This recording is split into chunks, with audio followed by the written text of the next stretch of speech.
Welcome to Revlog, where today we begin a new Bible study series. We will look at Nehemiah. We're going to work through Nehemiah together this summer. Looking forward to that. And today, to help us get started, we have our very own Scott Lane, and I'm going to trust he's an expert in Nehemiah. That's why we have him here today. Is that true? It was my college minor. Yeah. How minor was it? Very minor.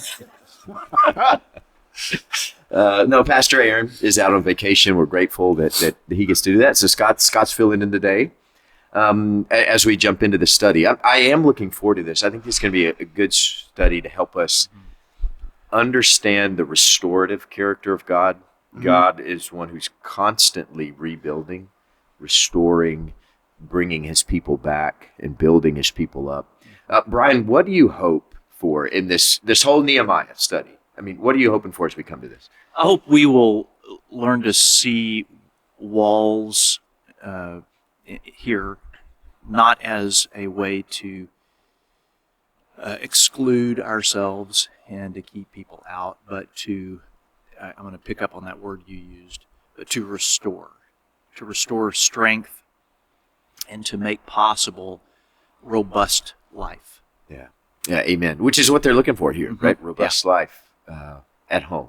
That's right. Yeah. I mean, Scott, what are you hoping for in Nehemiah? I'm hoping that, like Nehemiah, we watch and see and hear as we're in the world opportunities to serve, to lead, to minister, and that we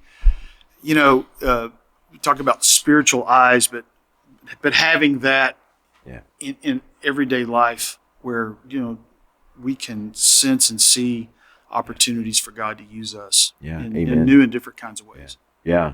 Amen. And that's what we see Nehemiah doing here, right? As we work through this book. That's fantastic. So today we're just really doing the first few verses here. It's kind of an introduction, jumping into the book of Nehemiah.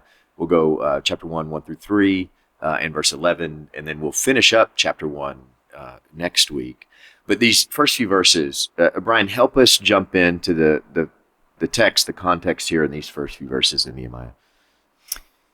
We learn that Nehemiah has a very important role in the kingdom here. Cupbearer to the king. Cupbearer to the king. But he is, but his heart's in Alabama. He has never strayed from his homeland. He's longing for home, isn't he? He is. Yeah. And he is. He's dutiful, to the king and to his task there, and we see later that he does have the king's favor, and he has a relationship with the king that is in which the king holds him in high regard. So the two aren't mutually exclusive. Right. He's not absent-mindedly fulfilling his job here, but he is longing for the welfare of his people's place of origin. Yeah.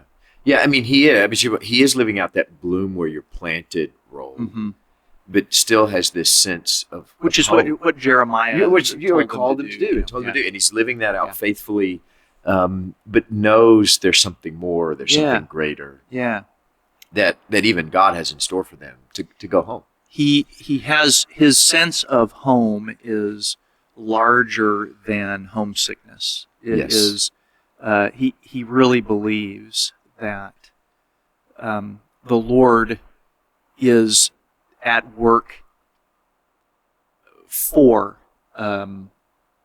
his good, for the good of his people, and it has something to do with where they came from. Yeah, amen. Scott, what do you see in this initial text? I'm kind of dovetail off Brian, but I would just say, character matters. Being the cupbearer didn't happen overnight. It was you work your way up and through to be in a role of that kind of influence, to be trusted by the king to not only taste the wine to make sure it's not poisonous, but to be trusted that he wouldn't be the one to poison it and, earn his respect. And so it speaks a great deal of his character that was already there. Yeah. And how important that is for us to be honest and sincere in all that we do. Amen. Yeah, and you're exactly right with this. And he's honest and sincere in one of the worst possible scenarios of life. I mean, he's in exile. He has been taken out of his home and from his home out of war decades ago. Mm-hmm. And now he's living in a foreign land with a foreign people. But he maintains his character in this awful scenario. Yeah. And that does bring favor into his life and from the Lord. And we see in all of that. And another one of the devastating effects here, we learn here, the people are in great distress. Jerusalem is in ruins. Yeah. Since it's been, walls are torn down. The gates are burned with fire. I mean, it's in a poor state. And Nehemiah maintains his character. Mm-hmm. It's pretty remarkable that happens. Brian, as you read this text, what question came to mind? Well, first of all, my apologies to any fans of the country group Alabama when I quoted, my home's in Alabama. But here, his home is in Jerusalem. Really, he feels that, and I think this is much more than, as I alluded to earlier, much more than homesickness. He actually, I get a sense that Nehemiah believes that his and his people's best days are ahead of them, not behind them. And so my question is, for me, are my best days ahead? Are our best days ahead? The church?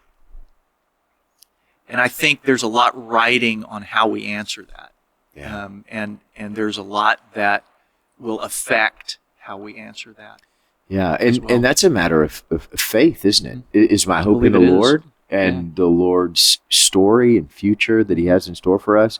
And to that point, I think you're exactly right. For Nehemiah to be able to picture rubble rebuilt, it takes great hope to get there. And great hope in the Lord, right? That we do need, that God has a great future in store for us. Because you could say we're going to rebuild this so that people will know what it was like back then. Yeah, it's not a monument to the or past. Or you could say we're going to rebuild this because our best days are ahead. Yeah, amen. Yeah. Scott, what about you? What question came to mind? Really, the last verse 11, he talks about today and this man. There's this sense of urgency, and it reminded me of Jesus and Zacchaeus when Jesus says, "Today I need to come to your house."